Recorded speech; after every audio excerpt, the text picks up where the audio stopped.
भाभी, आपने ये क्या प्रेस की है? मैं इन सिलवटों से भरे कपड़ों में कॉलेज जाऊंगा, सोनू चिल्लाते हुए बोला। वो कल प्रेस वाला नहीं आया था, मैंने कर दी थी। बीच में खुशी उठकर रोने लगी थी। जब से खुशी आई है, आपके पास एक ही बहाना रह गया है, खुशी का। देवर के मुंह से ये सुनकर रीना हतप्रभ रह गई। वो सबको खुश रखने की कोशिश करती है, वैसे प्रेस सोनू भैया भी कर सकते थे। घंटों क्रिकेट मैच देखने में जाया कर देते हैं, पर जब काम की बारी आती है तो पढ़ाई याद आ जाती है। रीना कसम सा कर रह गई, कुछ बोल ना पाई। तभी प्रीति की आवाज आई, भाभी नाश्ता तैयार हो गया क्या? मेरा ऑफिस जाने का टाइम हो गया। दौड़ती भागती रीना किचन में पहुंची। दोनों नंद देवर को नाश्ता परोसा था कि रोहन की आवाज गूंजी, रीना खुशी रो रही है, आकर उसे संभालो और यश को भी तैयार कर दो, उसकी स्कूल बस छूट जाएगी। रीना अपने 4 वर्षीय बेटे यश को तैयार करती है और उधर खुशी का रोना चलता है। रोहन, आप यश को जूते पहना दो, मैं खुशी को दूध पिला दूं। रोहन ने सुनकर भी अनसुनी कर दी और बाथरूम में नहाने चला गया। आजकल तुम्हें क्या हो गया है? कोई भी काम समय पर नहीं होता है। जल्दी से मेरे कपड़े निकाल दो अलमारी से, मुझे भी जाना है। रीना गोद में खुशी को लेकर कपड़े निकालने लगी और रोहन व्हाट्सएप पर मैसेज चेक करने में बिजी हो गए। अरे, ये वाली शर्ट नहीं, वो वाइट वाली निकालो, आज बॉस के साथ मीटिंग है। तुम्हें कल रात को बताया था, भूल जाती हो। रोहन खींचते हुए खुद ही शर्ट निकालने लगा। रीना सब भूलकर 3 माह की अपनी बेटी को संभालने लगी। बहू पूजा, घर के डिब्बे में घी नहीं है, बाती जलानी है, जरा घी भर दो। रीना फिर किचन में गई, घी निकाला, सास को देकर आए और रोहन को नाश्ता देकर लंच बॉक्स पैक करने लगी। रीना, 1 कप चाय और बना दो। सुबह की चाय कड़क नहीं थी, मजा नहीं आया। ससुर जी अखबार पढ़ते पढ़ते बोले। जी पापा, अभी बनाती हूँ। किचन समेटते हुए रीना ने चाय चढ़ा दी। सुबह से रीना एक पैर पर दौड़कर सबके काम निपटाने लगी थी। इधर नई माँ बनी थी, बच्चे को दूध पिलाते ही उसे भूख लगने लगी। सास ससुर ने अभी नाश्ता नहीं किया, वो कैसे कर ले? उसे कुछ समझ नहीं आ रहा था।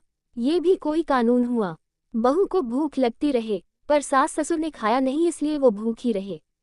फिर सास ससुर को एक उम्र बाद भूख कम लगती है, वो तो सुबह से लग जाती है। बेटी को भी दूध पिलाती है, उसे तो जोरों की भूख लग रही थी। रात को खुशी सोने नहीं देती थी। नींद की कमी और वक्त पर खाना नाश्ता नहीं खाने से उसकी तबीयत बिगड़ने लगी। अपनी सहेली को उसने अपनी परेशानी बताई। एक मेड रख ले, वो तो आती है केवल झाड़ू पोछे के लिए। अरे, झाड़ू पोछे के लिए कौन बोल रहा है? मैं तो खुशी के लिए बोल रही हूँ। वो क्यों? मेरे होते हुए मेड खुशी के लिए। तू मेरी बात सुन तो सही। ये कहकर रीना की सहेली ने उसे कान में कुछ कहा। ये सुनकर दोनों सखियां हंस दी। रीना अपने रोज के काम कर रही थी, तभी घंटी बजी। रीना, दरवाजा खोल, सास चिल्लाए। मम्मी जी, मैं आटा गूंथ रही हूँ, आप ही खोल दीजिए। तू कौन? हमने तो तुझे नहीं बुलाया। रीना, मेम साहब ने बुलाया है। वो क्यों? सास अचरज से बोली। हमारे यहाँ तो मेड पहले से आती है। मैंने बुलाया है मम्मी जी, ये खुशी और यश को संभालेगी और मैं आप सबके काम करूंगी। कितने में रखी है बहू? केवल 5,000 में। क्या 5,000 रुपये महीने? हमारे होते हुए तुमने खुशी और यश को संभालने के लिए मेड रख ली। बड़े पैसे उछल रहे हैं।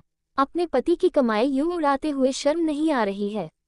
तो मैं क्या करूं? सोनू भैया कॉलेज जाते हैं, घंटों घूमते हैं, टीवी देखते हैं, पर अपनी एक टी शर्ट भी प्रेस नहीं कर सकते। प्रीति दीदी बना हुआ नाश्ता लेकर खा नहीं सकती। रोहन अपने कपड़े खुद अलमारी से निकालकर पहन नहीं सकते। आप घी डिब्बे में से नहीं निकाल सकती। पापाजी बच्ची के दूध पीने तक चाय के लिए नहीं रुक सकते।